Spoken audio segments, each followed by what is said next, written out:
Hello, everyone, and welcome to Dragon Talk. I'm Greg Tito, and I was just tweeting. So you do the math there. I am joined by Bart Carroll today. You are indeed. You're back. I'm back. I'm filling in for Shelley Masanoble. She is out. You said she was bleeding out of her eyes. I did say she had an eye issue and probably would not serve you well on a visual live stream today. I would love her to just be here and just cry, just have nonstop tears. And of then goop of goop, infected goop. Yeah, right. And then just putting it on the table, doing it everywhere. That'd be nasty. She could be doing her gelatinous cube impression. It could work. Well, you have the closest thing to a revolting Shelley Masanoble, which is myself. Don't sell yourself short, man. You've got great tattoos and great teeth. I like to set the bar low. So that's the secret. You gotta set it low, and then then you can do everything. It's like the Scotty complex, right? You're like, I can't do it, Captain, and then you're like, well, I did it, by the way. P.S. I had a developer every time. Every time. What is it? Under promise and then over deliver. Yes, exactly. That's the way. That's how we live life here in the Dungeons and Dragons universe. How are you guys doing out there? We are recording this live on the Twitches, so hello to everyone there. But also in podcast world, it's good to see you. It's good to hear you. I hope. Oh, we're not recording at all yet? Remember I asked you if you want to do the Twitch intro first, and you said yeah. Oh, I thought you meant the intro. All right. Well, then, hi. We're just talking to you Twitch people. We're not talking to podcast people. How are you guys doing? Yeah. So we'll do that in just a second, but I wanted to check in with you fun people. Yes, Lauren, she's got eye crud. It's really bad. I want to... And I'm sure she's appreciative of us. I'm sure she's watching now and being like, God, this is worse than me actually being on the show, is them talking about me on the show. Hi, Shelley, if you're watching. I hope you're doing good. You guys in Twitchland, how are you guys doing? I'm seeing... Oh, you're curious about the tattoos now. Maybe we'll do a deep dive. Get it off. Yeah. Speaking of tattoos... He thought about it for about a second there. He was like, I'm about to take... No, I'm not kidding. No, you got to build it up. I was going to mention that Chris Lindsay, who is running the One Grung Above live stream game, just got a very fancy Dungeons and Dragons tattoo on his arm. He did. So one of the things we were considering is soliciting in social media folks who might have similar D&D or roleplay game tattoos, and we would compile a little art gallery to put up on Dragon Plus or on the interwebs. That's a cool idea. Well, you could get. I mean, I don't know if this is content you could do. Get his tattoo artist and Chris Lindsay, and just talk about the process of him doing it while showing art from other people who have done. This is what they did, and get their stories. He could get it colored while we're doing our live stream. There's a lot of reality TV about tattoo artists and get tattoos done. People watch it. It's yeah. No, mine are not D&D related. No, but they're kind of D&D related. I mean, they're fantasy-ish. They're two images from the tarot deck, the classic Rider-Waite tarot deck, the Fool and the Magician. So there you go. Now I do want to know more about the Fool and the Magician. I'll tell you that. Why those specifically? I'll write it up a little bit more concretely. And then why didn't you do the Taraka deck instead of the tarot deck? Maybe missed opportunity. You just can't see it on the exposed parts of my body right now. I know. And yes, the Red Sox have lost, you guys. They are no longer in the playoffs. I was just checking to find out that is true, and it is true. We're not going to put that in the podcast, but I will tell you, Twitch folks, that I'm disappointed. They should have done better. All of the sports ball fans are now in one room who want to talk baseball with me. Although you are more of a football person than I would have expected meeting you. Only football. I enjoy football. I enjoy boxing. I enjoy MMA. And the rest of sports balls, I find myself with disturbing lack of interest. I find almost all three of those disturbing. On a visceral level, I get I get a little bit vomitous from watching two of the three of those, and then football sometimes. Where baseball, you only get it when you get in the face, and that's dangerous, but it does not happen very often. Yes. Oh, thank you, Rail XG. Yeah, I know. It's not good, but whatever. We'll do what we can. But we have the recording going, and so we're going to do our real intro now. Sorry, Joe. We will get to you in about 10 minutes. We're going to call you in about as we do our intros. Maybe even sooner. I don't know. We'll call you soon. Welcome to Dragon Talk. My name is Greg Tito, and I'm joined by... Bart Carroll. That's right. No Shelley today? No Shelley today. She will be back next week. Nice. But here on the official Dungeons & Dragons podcast, we talk to interesting Dungeons & Dragons people, as well as give you all the Dungeons & Dragons news you could possibly ever want, including lore and or stage advice in a segment that's coming in about a couple minutes. So that's a quick rundown of what we do here on a weekly basis. Yes. I hear you're going to finally definitively pronounce Sahuagin correctly? Sahuagin. Yeah, exactly. I always thought it was Sahagwin or Sagwin, but you pronounce the ooh, which I'm very excited to have you guys. Then we're going to do a dive on that, possibly for this lore segment, but maybe it'll be another one. We don't know, Ryan. That's the nature of our biz. Sometimes things happen, and we're very bad at time traveling, but we're going to get better. And part of the ways we're going to do that, listeners, is by releasing 2 podcast episodes a week. What? Did you even know that was going to be a thing? Amazing. I did. It's a thing. I did. I'm not sure we know when it'll start exactly, but it will be starting soon, if not now. Maybe this week, the one that you're listening to right now will be the one that has 2. That's the nature of Dungeons & Dragons. It's random. You never know what you're going to get. But I'm excited about that. We will also potentially be doing podcast episodes of Dice Camera Action, our weekly live stream show with Chris Perkins and the Waffle Crew. And then if people are more excited about other streaming things we do, we might do that with other podcasts. But for right now, we're going to do the current storyline of Dice Camera Action. Will also be available for your listening pleasure on Dungeon Delve. And we recently put a whole bunch of content on Dungeon Delve for the release of Tomb of Annihilation. We did Podcast of Annihilation. So we asked 10 podcast live play audio podcasts from the community to do an episode using some of the material from Tomb of Annihilation. Everybody chose different little tangents or plot points to start with, and then go on from there. Really good stuff. And we're going to be talking to one of those creators, Joe Della, who does the You Meet in a Tavern podcast. So that's really exciting. We're going to talk to him, find out how he started playing Dungeons & Dragons and what it was like doing that special episode, as well as what they do on You Meet in a Tavern kind of all the time. So I'm excited to meet and talk to Joe. I am as well. It's a great name for a podcast. It is a good one, right? It's very apt. That's how you get started. You're about to meet in a tavern. You just happens. It's easy. That's how you meet, your significant others and or your adventuring party. That's what I was going to say, like a meet cute. Exactly. In the D&D world. Every, one shot starts with a meet cute in a tavern. We met in a tavern. I like that. They bump into each other. They drop their glasses. Oh, I'm sorry. Fight ensues. It's resolved. Exactly. So cool. We'll get to that, but I wanted to let you guys know about some fun stuff that is happening in the world. Xanathar's Guide to Everything is coming out on November 10th in game stores. It has subclasses, 27 new subclasses for all of the classes in the player's handbook, as well as we reprinted, I think, 4 or 5 from other sources that are now reprinted in this as well. So tons of options for players out there. Really lore, lore strong. Is that a word? It is lore now. Heavy. I like it. Lore heavy subclasses. We had Jeremy Crawford talk about the Inquisitive, which is basically like a rogue thinky character. So many thinky characters are wizards or spellcasters by default, but this is a like Sherlock Holmes type analytic rogue, which I thought was really interesting. Matches with the mastermind of also a rogue, but a more criminally minded one. There's some other fun one, like the Horizon Walker is a ranger that travels the plains instead of just the wilderness.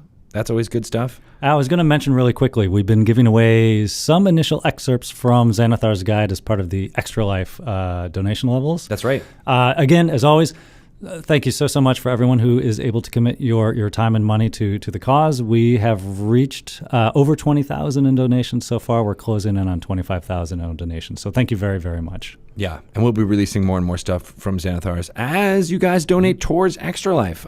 So go to my page. I've got lots of stuff there that you can donate. Bart, do you have your page up? I do. I do have my page. I need to add in a few more donation rewards, but my page is up as a participant as well. Yeah, if you just search for Greg Tito or Bart Carroll, I'm sure it'll come up, no problem. But there's also the Wizards of the Coast and the Dungeons & Dragons teams you can donate to as well and or join. So, yeah, we encourage you guys to stream and or play Dungeons & Dragons on November 3rd and 4th alongside us and the rest of the D&D team and raise money towards kids in Seattle Children's Hospital, as well as, if everybody's doing that, you can do it towards different children's hospitals as well. Yes. Around the country. So, cool. And some international ones as well, I believe. Yes. Good stuff all around. And our friends on the D&D team will be at Gamehole Con in Wisconsin. They'll be kind of bookending that whole Extra Life extravaganza. November 3rd, Friday in the evening time will be our first one. I think Mike Merles is dungeon mastering that one. And then Chris Perkins is going to be dungeon mastering the final one. I'll be here hosting from this here room where we're recording this right now and being the glue between all the different segments that we'll be doing all that time. And playing. That's right. I'll be playing in Lauren Urban's game, Hobo Crazy, which should be lots of fun. What do you think about any more announcements? Do you want to throw any more out there for folks before we get to our segment? What do you think, Bart? No, I just, as always, thank you for watching as well. We've been debuting a few new live streams for this fall season, 2017 season, for Tomb of Annihilation. We've, as mentioned, One Grung Above on Wednesdays, Laura Urban's Destiny and Doom on Thursdays as well. We have Encounter Roleplay's Learn by Play on Saturday. Girls Guts Glory has released or streamed their second episode on Sunday. So please check the calendar. It is constantly updating as new content continues to roll out. But as always, we're appreciative of everyone taking the time in your schedules to lend us your eyes. And those are just the new shows. We also have our still ongoing shows, like we talked about Dice Camera Action, as well as Maze Arcana. High Rollers are no longer doing Uncharted Territory, but they're doing Dead Reckoning. Dead Reckoning. That's right. I was going to get to it as well. We have so much of these things, but go to the twitch.tv/DND page, and you can find out all about when things are going to be firing. And of course, watch us record Dragon Talk live on Mondays from 2 to 5 p.m. And Dragon Plus live on Tuesdays at 2 p.m. That's right. So much content. We figured out we're doing 52 hours of original programming on the D&D Twitch channel with more to come. So I know many of you listen to this only in podcast form, but there is a lot going on live. So, hey, come check it out. It's good stuff. And speaking of which, you can watch us record Lori Should Know or Sage Advice live on those Mondays as well, which I think we're going to get to a segment just about right now. And you can get some lore bombs blowing up in your head. And bing bongs happening.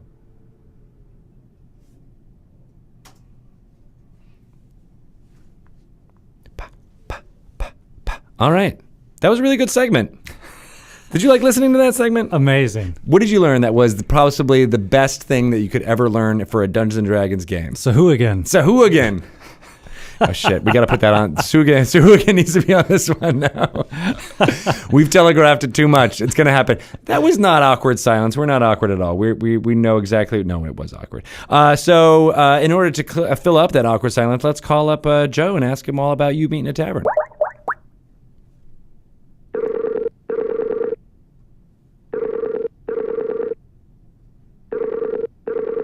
It's ringing. Oh, it's ringing. We picked the one time when he was not available. If only we told him we were calling him now. I know. 20 minutes ago I told him we were calling him.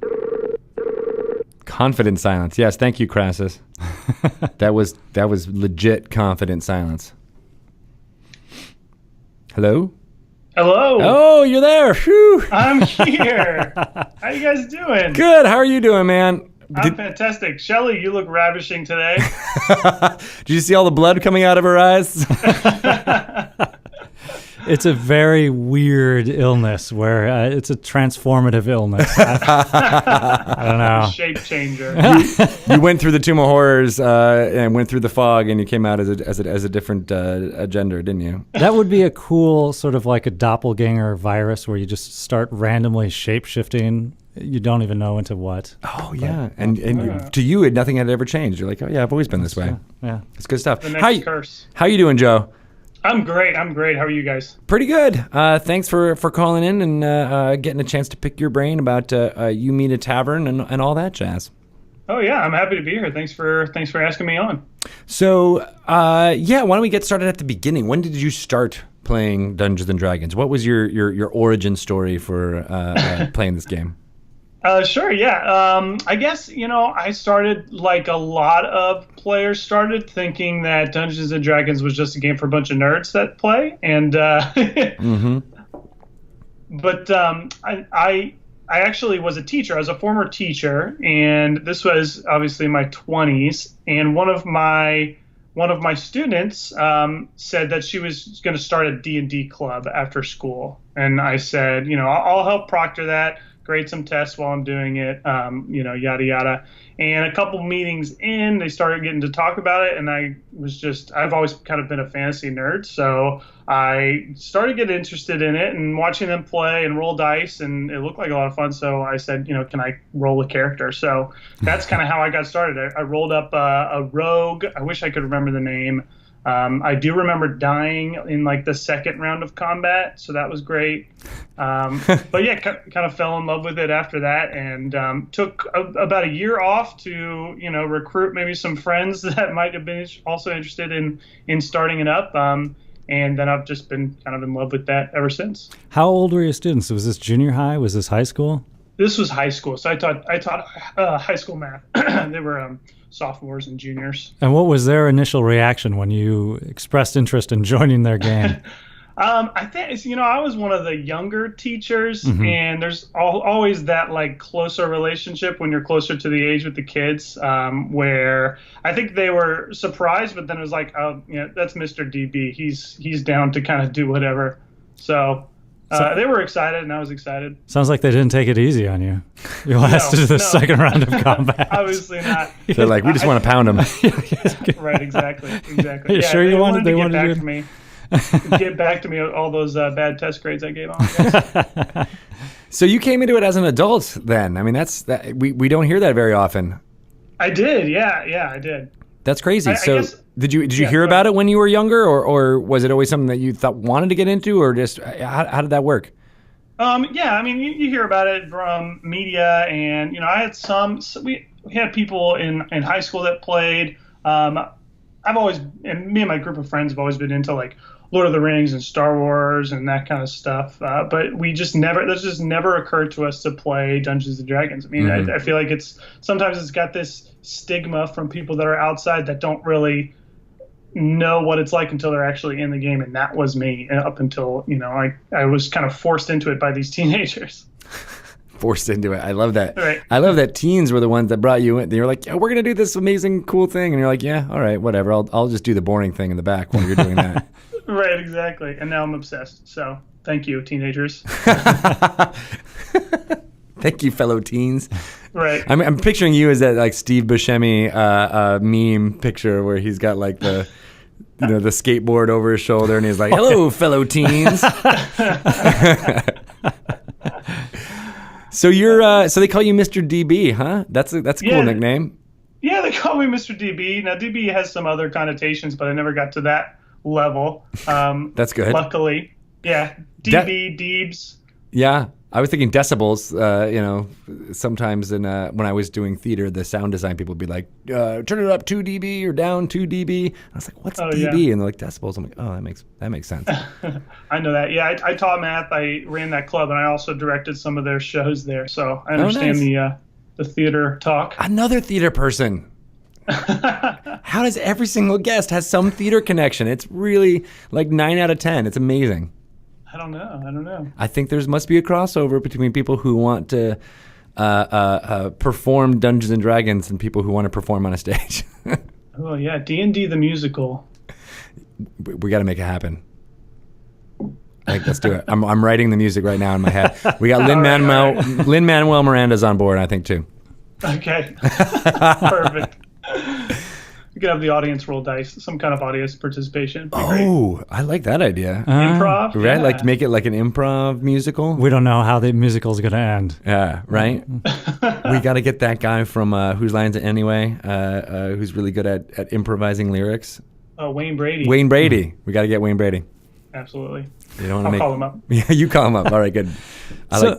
I was so just curious then from the scholastic origins of the game. Then how did you start up your own gaming and campaigning?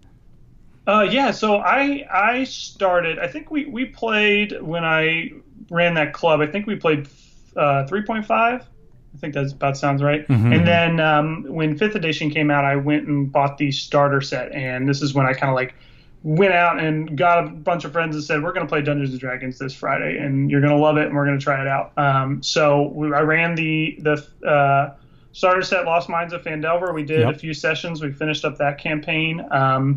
And from that, I said, this would be really awesome.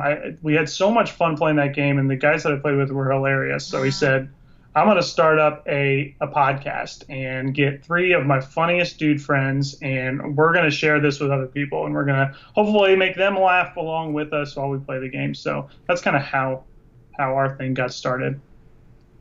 And then did you start recording after that, or was it always a recorded thing?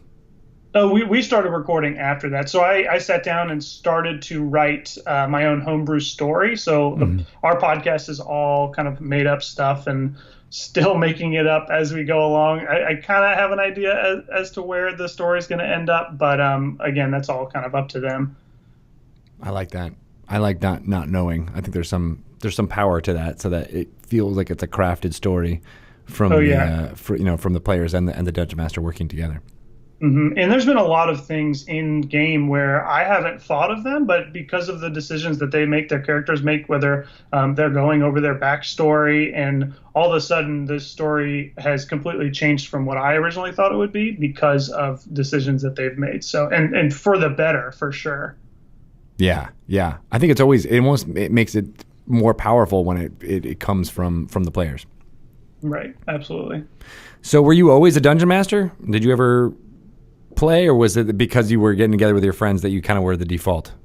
I think that's pretty much the case. Since I was the guy that was like, all right, let's play Dungeons and Dragons. I'll be the Dungeon Master. So it was me telling the story and basically teaching them the rules at the same time. Right. And it's kind of stuck since I enjoy being a player. And since these guys have gotten more experience with the game, they've volunteered to Dungeon Master, and that's been a lot of fun to kind of see how they have responded to my teachings and have become, these great storytellers. And did the party, just ask the question, did the party meet in a tavern for the first time? Absolutely, they did. Our podcast, they started out in a tavern, which just makes sense with the group of guys that I'm running it with. Nice. Lots of drinking. That's all that's important. Lots of drinking. Yeah, we actually there is a shop in our podcast world, where they are able to buy magical beers, and they kind of work like potions with different effects. And we've gotten like audience participation, and they've submitted certain beers and what they do. So that's been a really great additive to our show's theme. I like that. That's a cool idea. Yeah. That could be like a Dragon Plus article. Yeah. Like what benefits do you get from a stout? Yeah, absolutely. Slightly magically flavored brews. Yeah, that would be a great. It's done and done. I had a Dungeon Master who wouldn't tell you what a potion was until you drank it. Yeah, right. Oh, and I love that. So we developed this like kind of system of like just tasting it, and then he had this like table that was like codified about like each kind of potion tasted and smelt a different way. So once we caught on to that, we started realizing, like the cinnamony buttery taste is a healing potion. So that's good. But there isn't one alchemist out there that's like, that's a potion of invisibility, but I've added a cherry flavor to it. So I don't know what it is. They all had a standardized. Yeah, they all kind of felt and tasted the same across things. I guess you kind of have to do that with that system, but then that'd be a fun way to mix it up. Is like, all right, the alchemist, but this is my special blend. Right. Oh yeah, Exactly. Extra Throw in hoppy. allergies. Yeah. So I was just curious. You were mentioning that you were involving the players who were new to the game as well. They were learning as you were They were learning to play as you were learning to dungeon master. Were there any lessons that stuck out in your head as far as what you needed to learn as a new dungeon master versus what they might have needed help with as a player? Yeah, sure. I think, and we kind of started off our podcast this way as at episode 0 that we didn't record. I kind of wish we would have.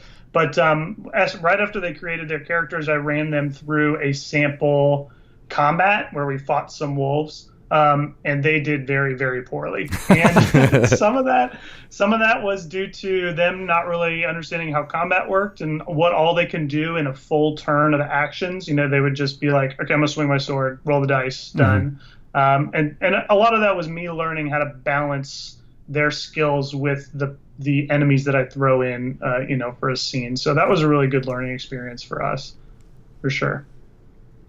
Yeah, I agree. Sometimes it can default to like the Fred Flintstone boxing match where it's the two guys just standing still hitting each other with the clubs. But if the players know that they can branch out, use the environment, try different tactics, and at the end of the day, like, what's the worst that could happen? You miss anyways on a low roll. So just try something and see what happens when you roll high. It's always a lot of fun to see what they might be inspired to try and do. Yeah, right, exactly. And just from a podcast perspective, you could sit at a table and you can run a combat for 2 hours and everyone could have a great time. But from a podcast perspective, you've got to throw in environmental changes and different moves from the enemies and make your combats short but meaningful. So that's kind of been a learning process as we've gone through it to just keep our audience kind of motivated and interested in what's going on. Yeah, and your episode for Podcast of Annihilation is a good example of that, where it's essentially just a long fight with the Terrafolk, but it never felt like it was always exciting. Always new things were popping up and new different thing. Of course, being on a boat and being in a harbor outside Port Nyanzaru helps because there's lots of crazy things going on. But dealing with Terrafolk where they've got another axis of yeah, exactly. They can be high, they can be low, like that whole kind of stuff. So yeah, no, kudos to you on making that feel like a really fun 2.5 hour episode. That's awesome. Thank you very much. That means a lot. Especially with guests, people that you don't play with that often jumping into it. So that was pretty cool. Oh, yeah. Yeah, it helped that we had some great guests for sure. Yeah. Will was on there. Will from Encounter Roleplay. Will Jones? Yep. Yeah. Yep. And then we had Brittany from Venture Maidens. So those were your guests for that thing. But they were also playing one-off characters that they don't normally play on your podcast. But maybe you want to go through and tell us the cast of the regular cast and what they play. Sure, yeah. You mean the Tavern podcast or the one? Yeah. The You Mean a Tavern. Oh, sure, yeah. So we have I have 3 guys playing with me. Kirk, who plays Tug Mugbar, who is a halfling monk barback. He's kind of like he's got a Napoleon complex as a short guy. Loves to use his fists, and he's going the route of a drunken master kind of monk. So he's one of my favorite characters. We have a human paladin named Carl, played by Brian, and he started off as this kind of like unsure paladin, not really sure where his faith was. He became a paladin based off of just because his father was one at one point, and he found his sword and shield. And since we've started and since we've gotten, a bunch of episodes in, he's kind of found his place in the world, which is really cool. That's cool. And then we have my friend Jamal, who plays Durf Turftoe, and he is a half-elf druid, former burglar. So he is kind of like a nature-y, loves to change into animals, but also steals from the rich, gives to the poor. So we call him kind of like a Robin Hood-ish character. That makes sense. Cool. Yeah. But I think they balance each other really well. They've got different personalities, different abilities. We've got a good trio of characters that could kind of do anything in any situation. So yeah. I like, and then the paladin can sometimes heal, and the druid can sometimes heal. So right. It kind of helps out when not having a pure healer there. Right. Paladin's name is Carl with a K, so his last name is with a K. His name is spelled with a K, so. So were these the names of the first characters that they rolled up? These were the names of the characters that they came up for the podcast. So yeah, this is like original names. This makes sense. Yeah, it's like the origins of Melf, the one of the original D&D characters. It was male elf, and they're like, oh, so his name is Melf? Like, oh no. But right, it's going with the lowest common denominator. Yeah. Carl with a K. Yep, and then with a K, his last name is actually spelled with a C, so it's Withacay. Oh my gosh. The shirts are great. So how long have you guys been recording and putting out the podcast? We started in late, or maybe beginning of February, so we're getting closer to a year. We've got our 18th episode actually just went out today, and we try to record once a month. We've all got full-time jobs, and I've got a kid on the way, and one of the other guys has kids. Thank you very much. So we try to meet up once a month and record for like 3 hours, and usually split that into 2 episodes that we release every 2 weeks. That's smart.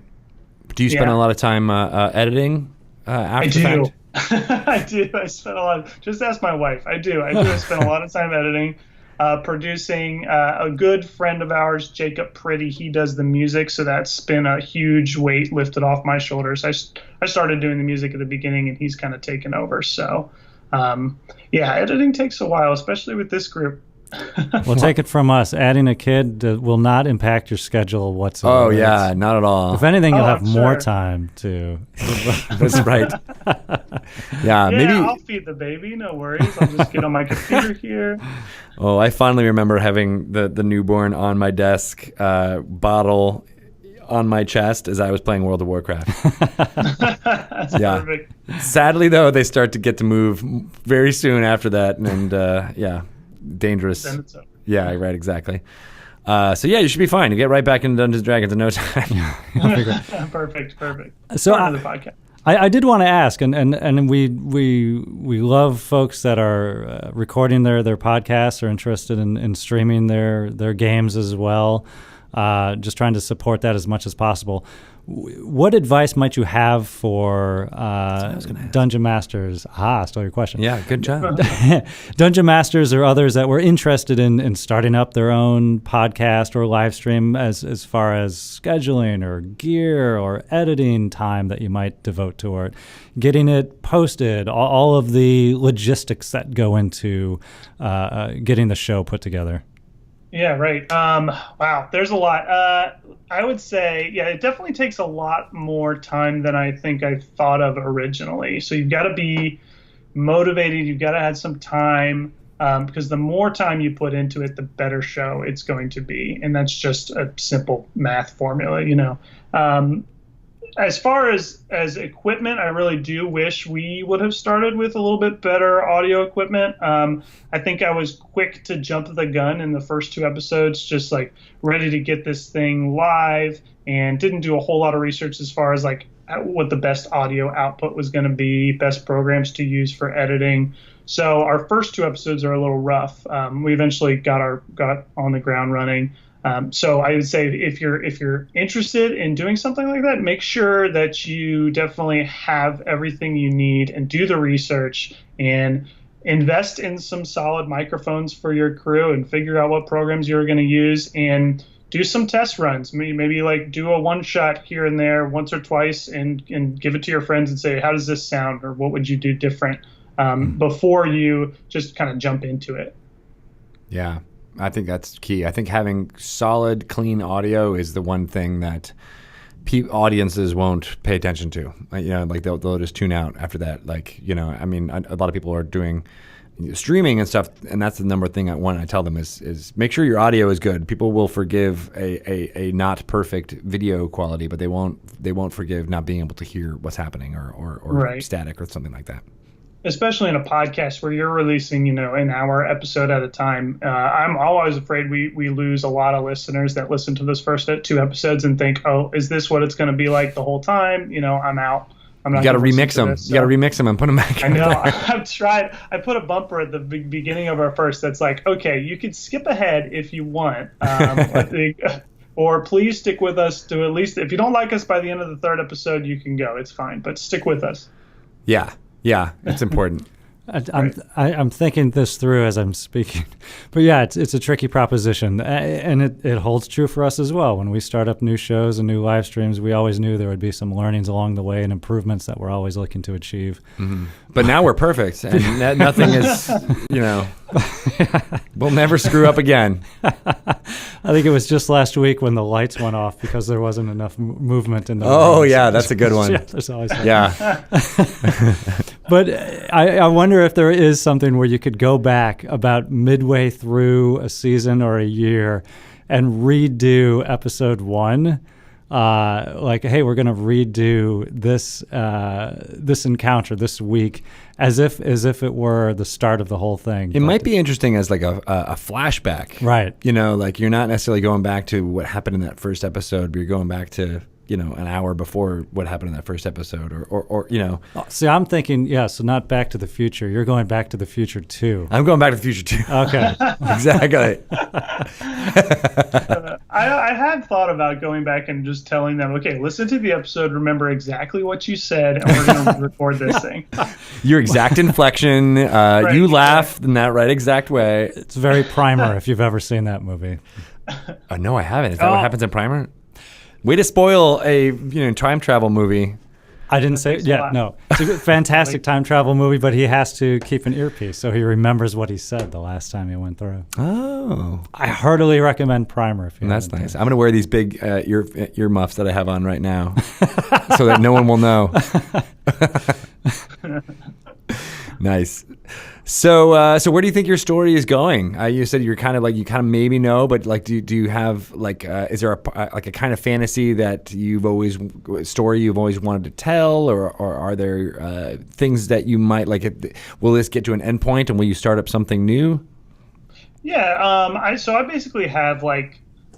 Let's try to put this into an analogy. I have the skeleton of the story, and they're filling it up with the flesh and the blood and the skin and all that kind of stuff. So I have I set up a story that's where they need to go collect these items, which I think is good for a podcast because I can introduce like different worlds to them as they go and search out this item or the other one. And then it's going to end when obviously they find all of them, and then this big kind of climax and finale. So that's as far as I've gotten. I know where they're going to go and what the items are going to be and kind of what I want, the big bad evil guy to look like and how that final battle is going to shake out. But the real big details, I really only like to stay maybe 1 or 2 episodes ahead of them, because those things might change and all the work that I put into it will be totally for nothing. So, that's where we're at. And then when we finish up this, I think we're going to do a second season. And we talked about maybe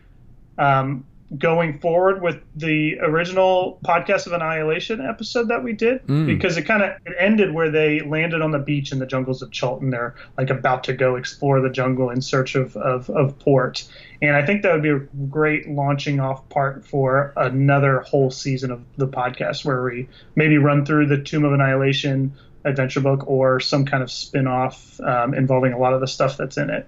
That'd be really cool. Yeah. Yeah, I think that'd be interesting to do. And it's already kind of set up for me too, so a lot less work. And I mean, Aramag, the dragon turtle, has got 525,600 gold pieces, so he's going to retire, I think. Yeah, he's good. That's pretty much all the money you need. Is that from the Rent yes, musical? Yeah. So more theater people were there in the podcast and made that joke, and it just went from there. I'm the sports side. I'm not the theater side, but I do know that sounds like a theater reference. It really was. It was good stuff. Oh, yeah. I think it was slow on some of the pickup for a lot of the people on the cast, but they were like, "Oh wait, that's what that joke is." It was like 2 minutes later when they said, "Oh, is that like that song?" Yep. Yes. Good stuff. So yeah, I think that would be a really good way jumping off point. That's what I love about the adventure books that Perkins writes, is that they all feel like inspiration starters for me. I'm never the kind of person who wants to run it whole cloth. Whoever wants to be like, you know, on this session you'll go to, you know, Dungrun and on this question, you know, you're going to do this. It's like I'm always like, here's a sandbox to explore and you know, have at it. Yeah, but. Right. In a way, they almost have to be, right? If we're putting out a campaign book a year, we need to hit a broad range of character levels and interests. So having it be more open-ended is definitely useful. So dungeon masters can have that sandbox experience and tailor it however they want, and still have a compelling story throughout, and still have that compelling villain waiting for them at the end that's going to be threatening no matter who you are as a character. I like that you said, Joe, where it's just going to be used as, maybe I'll just use parts of it, you know, as you go through. It's good stuff. Are you there? Did we lose him? Is he gone? Is it secret? Is it safe? Did he just disappear? Oh no! Did we say something? Oh, Joe, if you're listening, we love you. We want you to call back. Why would you have to be so rude to him? I know. Hello. Hey, sorry, call got dropped there. Oh, no worries. You're back. That's the magic. I'm back. It's the magic of podcast editing, is that most people won't even know that it ever You'll happened. have never dropped in the podcast, only on the live stream. Sorry, close. Twitch. Yeah. All good. So you guys were talking about the Tomb of Annihilation, I think. Yeah, and how you were saying how you would like you might not necessarily run run a whole cloth, that you were just gonna like take parts of it, or like, you know, whatever things that they started to explore, you would delve into it from there. And I think that's the best way to approach something like that. Yeah, definitely. I'm actually running a play-by-post game right now that I'm running through the Tomb of Annihilation, and it's been nice because none of my guys have the book. They don't know what's going on. So I've been able to kind of pick up locations elsewhere on the island or on the peninsula and, you know, put them in their way where, you know, things that I like and places that I want them to kind of encounter. So that's been really, really awesome. We've had a lot of fun. Well, from a business perspective, I encourage all your players to buy the book. Just don't read it. Right, yeah. Put it on your shelf and say, "Look, I'm playing this campaign." Terrible shilling over here from Bart Carroll. Nice. So yeah, did the players enjoy jumping in? Because you said you have a homebrew for your other game, right? Yeah, for the play-by-post game. Yeah. Yeah, so I'm definitely running through the Tomb of Annihilation adventure book, but there is some extra stuff that I've thrown in there, just based on, you know, things that I think they've liked. So I don't know how spoilers, or if I can give anything away. How does that work? Don't go too far. I mean, I think people pretty much know most of what's happening, but right, not the last bit of what's happening. Yes. So like the death curse, everyone knows about the death curse. So yes. in this homebrew game, it's a little bit different. The death curse actually turns everything they kill into zombies immediately. So Ooh. they kind of will spew out this black smoke and liquid, and suddenly, get transformed into this rotting corpse, which immediately attacks them. So they need to remember after every fight to kind of take care of that before they transform. So that sounds like uber hard, and I love it. Mm-hmm. it is. They've almost died several times. So that is super cool. I like that.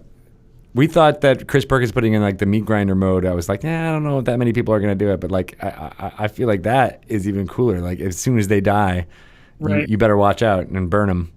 Yes, right? and that kind of the way that I've kind of explained it is that this smoke rises from their mouth and travels somewhere south. So we know that everything that's dying is their souls are going somewhere, but they don't really know where that is. Yeah, I like that too. For some reason, I was immediately thinking like Smoke Monster from Lost as well. Oh, nice. Which is also in a jungle. Wait a second. Can I make that canon? Make that like the clicking sound that they do? I don't remember reading about the plane crash in the beginning of the book. There is a Shipwreck. right. It's a airship Interesting. I didn't even realize all of the lost connotations here. Maybe when I run To Move an Eyelash, then you'll find a Dharma Initiative compound. Sararak's experimental laboratories. Oh yeah, what if that guy, the bad guy, is actually a Sararak? It's not the smoke monster. It's All right. I love all this. We're going down a deep dark hole. I can't wait. There's a musical right there. There's the musical. There's the plot of the musical. I love it. So as someone, this is kind of shifting tracks a bit, but as someone who got into playing and dungeon mastering and recording and or performing it, later, as an adult, what advice would you give to other folks who have, like you had to kind of get your friends on board to start playing? Like what advice would you give people who are listening to this who are like, man, I would really like to play, but I just got to get my friends to do it. How would you do it? Just do it. I mean, it's so much fun. It's such a fun game, and I had no idea. There's obviously lots of different options. There's game stores, local game stores that will throw one shots. We have a game bar here in Cincinnati that does a one shot night once a month, and they have a bunch of tables set up and they play different game systems. Dungeons and Dragons, obviously being one of those. So look around for those opportunities. Get on Facebook. I'm sure you can find something around your area. You could always get on Roll20, play online with anybody you want, or join one of those play-by-post sites if you just kind of want to feel of what it's like to role play. I really like the play-by-post stuff as a DM because you have time to respond to what your players are doing, so you have time to formulate better dialogue and better descriptions of locations and whatnot. So there's so many different ways to just get involved in role playing and tabletop gaming. And if you have the tinge of interest in it, absolutely do it, because it is so much fun and you have no idea until you're in there playing a game. What if you have reluctant friends? Then force them, pay them money, buy them pizza, say, you're coming over, we're eating pizza, I'll buy the pizza, I'll buy the beer, and we're going to play a dice game. Ooh. And then, You're saying, and then bring out your miniatures and your dragon, your DM screen and have at it. They can't leave. There's free pizza. It's true. No, I've had that come up before as well. The reluctant player. Yeah. But that they would have a good time. They just might not know they would have a good time. And a lot of times it's just having that conversation, which happens a lot of times in Dungeons & Dragons, frankly, which is, don't worry about playing the game incorrectly, which seems to be a fear in a lot of new players is, well, I don't know what I'm doing, and other people know the game or know it a little bit better than I do, and I don't want to screw it up. I don't want to screw up anyone else's enjoyment around the table. So I think that's always a good conversation to have from the Dungeon Master to a new player, which is don't worry about it. There's a couple of quick rules with the D20 I can walk you through, and the rest of it, it's just having a good time and don't feel like you're going to bring the game down for anyone else. For sure. And then on the other side of it, I guess I would also suggest, hey, if you're going to try this game, what other game or movie or experience have you tried to convince me to do that I can repay in kind? Oh, so not the bribe with food or drink, as Joe is saying, but bribe them with like, all right, I'll go in with you on your thing. You want to go skydiving together? You've been trying to get me to skydive for years. I'll do that if you jump out of a plane into my imagination. Well, yeah, or however it works out. I had that tit for tat. It was somebody I know had never seen Predator, and I had never seen an episode of the Love Boat. So there you go. Oh man. Both of you kind of lost with that one. Wait, hold on. I have also never seen Predator, which I admitted to you, I think, last week, right? Yes. Oh, that's right. I have never actually seen Predator, but I don't want you to watch The Love Boat in response. You and Shelley had never seen it. Oh, so now we know who this person was. Well, I thought that was obvious. She wanted you to watch The Love Boat? I'd never seen The Love Boat. I'd neven seen Fantasy Island. I don't know any of these shows. Oh man, those were not as good as Predator. As Predator, Agreed. and I still haven't seen. That's amazing. But I feel like well, no, that's not true. I was just gonna say they should bring back that like celebrity guests on a drama every week kind of thing. But no, I don't think they should. Like SVU. Yeah. Long. Yeah, I guess that's when it tends to happen, right? On the crime drama shows. I guess that nowadays. is. Yeah, I guess you're right. You see them all the time now. Not the wacky, the procedurals. sitcom. I feel like that's where careers go to die, though.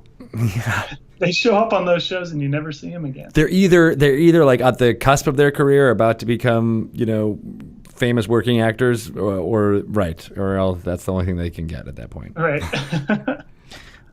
Yes, Ron in the chat says the best part of Fantasy Island was the beginning with God, what was the name of the guy that said the plane? Tattoo. Tattoo. Yeah. That's right. You knew it. You didn't even know the show. I do now. Yeah. And then Ricardo Montalban. So the best part of the show was the opening credits. And then it was all downhill from there. That's the same with the Love Boat too. The Love Boat opening credits are great. But then the show itself, Not so much. give it a pass. Hard pass. Hard pass on that one. All right, so we've covered Fantasy Islands, Love Boat, Lost, Rent. What else do we want to cover entertainment-wise before we start asking Joe? Back to be you're going to be our TV and movie critic going forward. Sounds good to me. Bring it on. So you meet in a tavern. Getting back to that. So how you said you've done 18 episodes so far. How do you do it? Like bi-weekly, or is it a monthly? Yeah, we do it bi-weekly.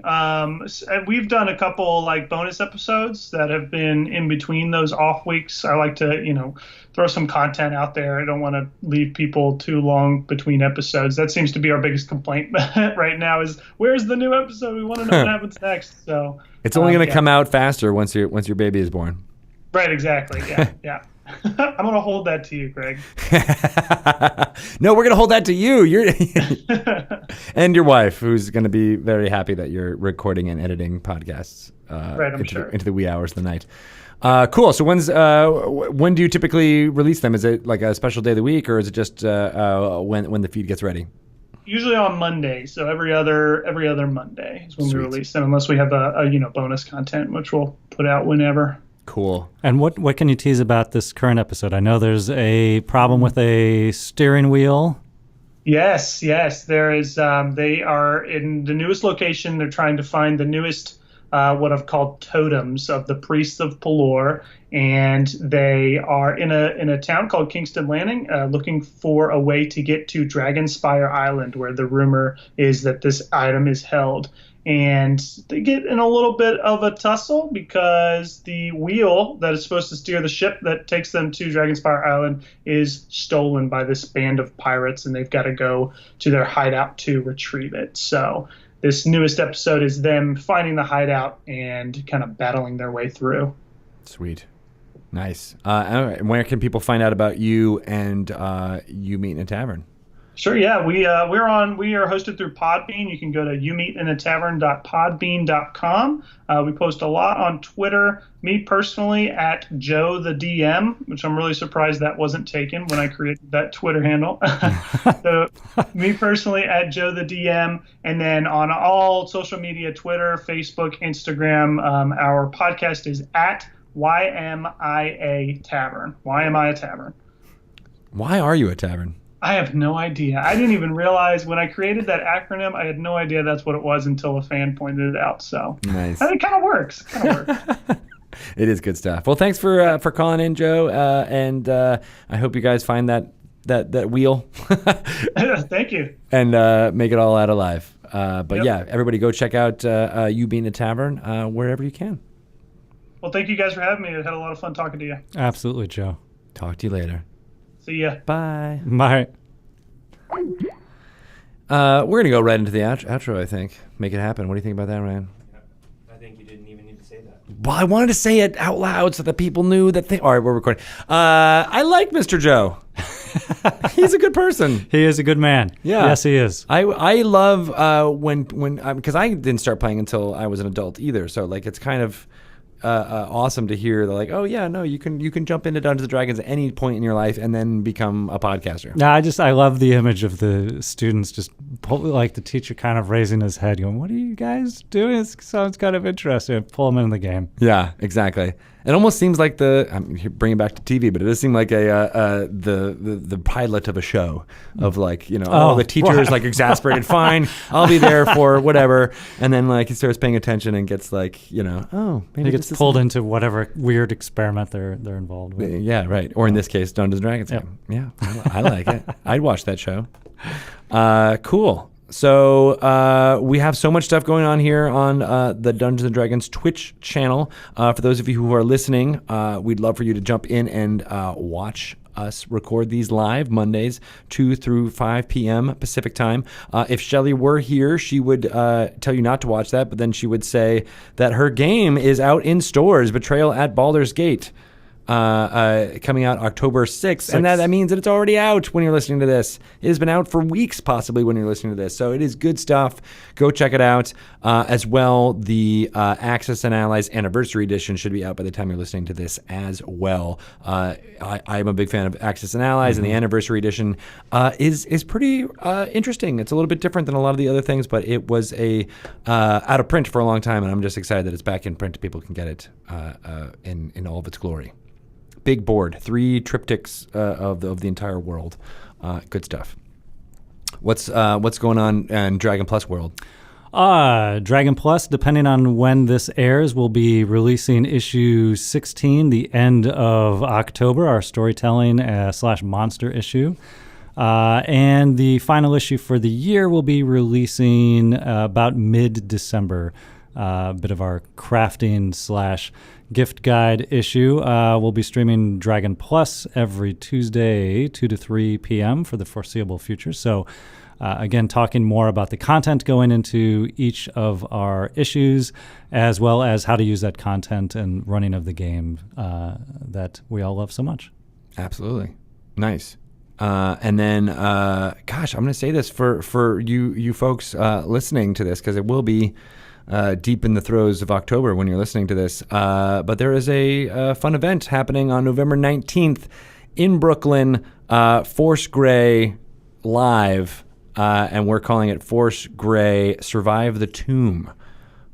So it is going to be streamed live here on the Twitch channel, and it'll be kind of like the ending to the Force Grey storyline that's going on right now. So all of the cast members who you've been enjoying, including Deborah Ann Wall, Joe Manganiello, Utkarsh Umbudkar, and Dylan Sprouse. Brian Posehn will not be able to join, but we're thinking Ashley Johnson might be able to. And, of course, Matthew Mercer will be dungeon mastering that whole thing. Again, November 19th, we're thinking around 3 p.m. Eastern time is when that will go here on the Twitch channel. So you guys got a little preview here on the Twitches, but more information will be coming out later on that front. Gosh, anything else that we want to talk about for podcast land? So much. There's so much. So much. But as always, you can follow me. I'm at Greg Tito. Where can they follow you, Bart? Bart_Carroll. That's on the Twitters. We have Wizards_DND on our Twitter that has all the information there. And, of course, follow us on our Facebook page to get all the latest information. And DungeonsandDragons.com as well as DragonMag.com are 2 places online that we always update with news and announcements, as well as the fun Dragon Plus episodes or issues that are coming out bi-monthly. So your homework is to watch Predator and Primer, and the next time I guest fill in, I'll ask you all about it. Okay, that makes sense. Primer? Is that the one with the Yes. Yeah, nice. Okay. Did you see Blade Runner? Not the new Blade Runner. All right. Well, you have homework now. Makes sense. All right. Thank you guys so much for listening, and we'll be back next week with more Dragon Talk coming your way. Thanks, everyone. But we're going to do more Twitch and stuff, right? We're still on Twitch? Good. Palama's giving me a thumbs up. That means things are okay in the world for right now, even though the Red Sox lost. So we're going to take a quick break here, and we'll be back with Jeremy Crawford to talk Sage Advice. I don't think we have a topic for Sage Advice, so we want to open it up to you, the chat, for Sage Advice, rules, mechanics, questions. We might come in hot with maybe a few that Jeremy has on Twitter, but if you've got new ones, feel free. This is the time to throw it at us. Make it so. But we're going to take a quick little break and be back with Jeremy Crawford before we get to Force Gray around 5:15ish for episode 11. All right. Thanks for filling in, Bart. You're a good person. Always happy to be here. And we will be back in just a couple minutes.